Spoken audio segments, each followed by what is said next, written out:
ദേശീയപാത 85 നിർമ്മാണ പ്രതിസന്ധി പരിഹരിക്കണമെന്നാവശ്യപ്പെട്ട ഈ മാസം 31 ബഹുജന പിന്തുണയോടെ NH സംരക്ഷണ സമിതിയുടെ നേതൃത്വത്തിൽ നടക്കുന്ന പ്രതിഷേധ മാർച്ചിന് പിന്തുണ പ്രഖ്യാപിച്ച് അടിമാലി മഹല്ല് മേഖലാ കോർഡിനേഷൻ കമ്മിറ്റി 31 നടക്കുന്ന പ്രതിഷേധ സമരത്തിന് എല്ലാവിധ പിന്തുണയുണ്ടാകുമെന്നും കോർഡിനേഷൻ കമ്മിറ്റി ഭാരവാഹികൾ വാർത്താസമ്മേളനത്തിൽ അറിയിച്ചു. ദേശീയപാത 85 ഭാഗമായ നേര്യമംഗലം വനമേഖലയിൽ രൂപം കൊണ്ടിട്ടുള്ള നിർമ്മാണ പ്രതിസന്ധിയുമായി ബന്ധപ്പെട്ട വിവിധ കേന്ദ്രങ്ങളിൽ നിന്ന് പ്രതിഷേധമുയരുകയും ദേശീയപാത സംരക്ഷണ സമിതിയുടെ നേതൃത്വത്തിൽ ബഹുജന പിന്തുണയോടെ തുടർ സമരങ്ങൾക്ക് തീരുമാനം കൈക്കൊള്ളുകയും ചെയ്തിട്ടുള്ള സാഹചര്യത്തിലാണ് അടിമാലി മഹല്ല് മേഖലാ കോർഡിനേഷൻ കമ്മിറ്റിയും വിഷയത്തിൽ പരസ്യ പ്രതികരണവും പ്രതിഷേധവുമായി രംഗത്ത് വന്നത്. വിഷയത്തിൽ ഈ മാസം 31 നടക്കുന്ന പ്രതിഷേധ മാർച്ചിന് എല്ലാവിധ പിന്തുണയും ഉണ്ടാകുമെന്ന് കോർഡിനേഷൻ കമ്മിറ്റി ഭാരവാഹികൾ അടിമാലിയിൽ വാർത്താസമ്മേളനത്തിൽ വ്യക്തമാക്കി.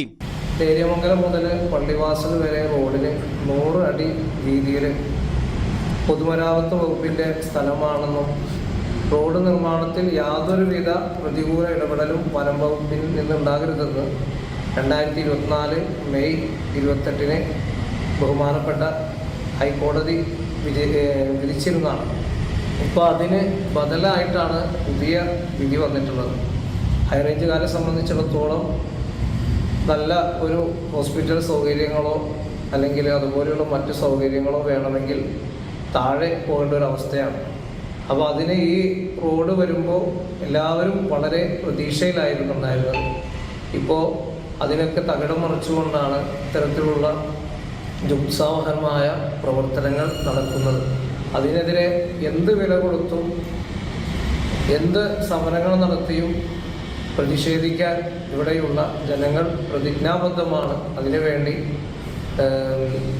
ദക്ഷിണ കേരള ലജ്നത്തുൽ മുഅല്ലിമീൻ്റെയും അതുപോലെ തന്നെ അടിമാലി മഹല്ല് കോർഡിനേഷൻ്റെയും അടിമാലി മുസ്ലിം ജമാഅത്തിൻ്റെയും നേതൃത്വത്തിൽ മഹല്ലുകളെ അംഗങ്ങളെ ഒരുമിപ്പിച്ചുകൊണ്ടുള്ള പ്രവർത്തനങ്ങൾ ഇൻഷാ അല്ലാഹ് വിപുലമായ രൂപത്തിൽ അടുത്ത ദിവസങ്ങളിൽ ഉണ്ടാകുന്നതാണ്. വനം വകുപ്പിന്റെ ബിനാമിയായ ഒരു പരിസ്ഥിതിവാദി കൊടുത്ത പൊതുതാൽപര്യ ഹർജിയിലാണ് ഇപ്പോഴത്തെ ഹൈക്കോടതി വിധി ഉണ്ടായിരിക്കുന്നത്. ദേശീയപാത വനമാണെന്ന് വനം അഡീഷണൽ ചീഫ് സെക്രട്ടറി കൊടുത്ത റിപ്പോർട്ടിന്റെ അടിസ്ഥാനത്തിലാണ് ഇപ്പോഴത്തെ കോടതി വിധി ഉണ്ടായിട്ടുള്ളതെന്നും അടിമാലി മഹല്ല് മേഖലാ കോർഡിനേഷൻ കമ്മിറ്റി കുറ്റപ്പെടുത്തി.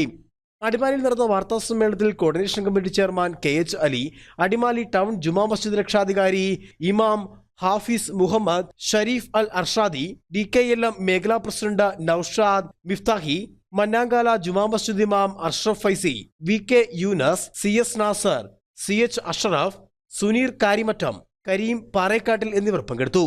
Idukki vision news, Adimali.